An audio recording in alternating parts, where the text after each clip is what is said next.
Hi guys, আমি চলে এসেছি আজকে একটা নতুন রেসিপি নিয়ে। তো আজকে আমার রেসিপি হলো মূলোর ভর্তা। তো তোমরা তো জানোই বন্ধুরা, বাঙালি মানেই ভর্তা বা বাটাবাটি জিনিস খেতে খুবই ভালোবাসে।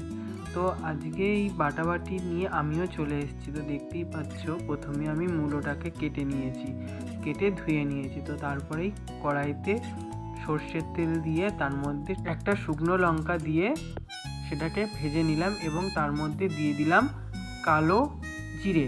তো কালো জিরে আর শুকনো লঙ্কাটা একটু ভাজা হতেই আমি দিয়ে দিয়েছি তার মধ্যে কিছু রসুনের কোয়া।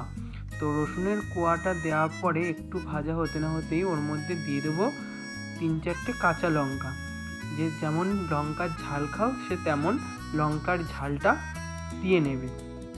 তো আমাদের বাড়িতে তো শুকনো লঙ্কা সেরকম খাওয়া হয় না, কাঁচা লঙ্কাটাই বেশি খাওয়া হয়। তো আমি কাঁচা লঙ্কা দিয়েই করেছি, শুকনো লঙ্কা দিয়ে বেশি ভালো লাগে, তোমরা পারলে শুকনো লঙ্কা দিয়েই করো। তো তারপরে ধনেপাতা এবং মূলোটাকে দিয়ে একটু নেড়ে ছেড়ে নিলাম। তারপর দিয়ে দিলাম পরিমাণ মতো নুন এবং হলুদ। তো হলুদ আর নুন দেওয়ার পরে সেটাকে একটুখানি ভালো করে ভেজে নিয়ে নামিয়ে নিলাম। নামানোর পরে সেটা একটু ঠান্ডা করে মিক্সচার মেশিনে দিয়ে বেটে নেবে। আমি মিক্সচার মেশিনে বেটেছি, তোমরা পারলে শিলনোড়াতেও বাটতে পারো। আর যতদূর আমি জানি, মা ঠাকুমারা বলে যে শিলনোড়ার বাটা খেতে বেশি ভালো লাগে, তোমরা শিলনোড়াতেও বাটতে পারো। আমি মিক্সিতে বেটেছি কারণ আমি শিলনোড়ায় অতটা ভালো বাটতে পারি না।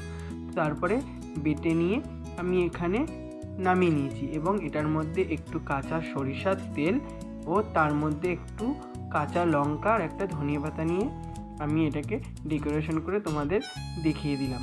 তো আমার তো এটা গরম গরম ভাত দিয়ে মেখে খেতে খুব দারুণ লাগে এবং তোমরাও বাড়িতে বানিয়ে খেয়ে দেখবে এবং আমাকে কমেন্টে জানাবে যে তোমাদের কেমন লাগলো।